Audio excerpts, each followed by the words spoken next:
হামাসের রাজনৈতিক শাখার প্রধান ইসমাইল হানিয়াকে হত্যার একদিন পার না হতেই এবার সামরিক শাখার প্রধান মোহাম্মদ দেইফকে হত্যার দাবি করল ইসরায়েল। গেল ৭ অক্টোবর ইসরায়েলে হামলার মূল পরিকল্পনাকারী হিসেবে দেখা হয় হামাসের শীর্ষ নেতা মোহাম্মদ দেইফকে।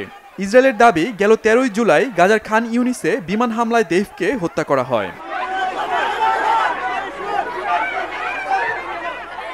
মোহাম্মদ দেইফ হত্যার বিষয়টি নিয়ে শুরুতে কোনো প্রতিক্রিয়া দেয়নি ফিলিস্তিনি নেতারা। পরে অবশ্য হামাস সদস্য ইজাত আল রাস্ক বলেন, দেইফের মৃত্যু হয়েছে কিনা তা নিশ্চিতভাবে বলা যাচ্ছে না।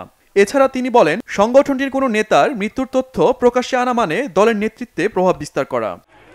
ইসরায়েলের মোস্ট ওয়ান্টেড তালিকায় গেল কয়েক দশক ধরে মোহাম্মদ দেইফের নাম রয়েছে। এর আগেও বিভিন্ন সময় দেবকে হত্যার পরিকল্পনা করে ইসরায়েল। এক হামলায় দেব তার চোখও হারান।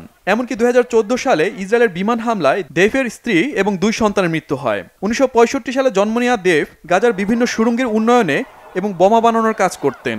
খুব বেশি প্রকাশ্যে আসতেন না এই ফিলিস্তিনি নেতা। ইসমাইল হানিয়াকে হত্যার পর হামাসের রাজনৈতিক শাখার প্রধান কে হবেন সে প্রশ্নে দেবসহ বেশ কয়েকজন নেতার নাম ছিল। এখন মোহাম্মদ দেইফ মারা যাওয়ায় সামরিক ও রাজনৈতিক উভয় শাখার প্রধান কে হবেন বিশ্বজুড়ে চলছে নানা জল্পনা কল্পনা।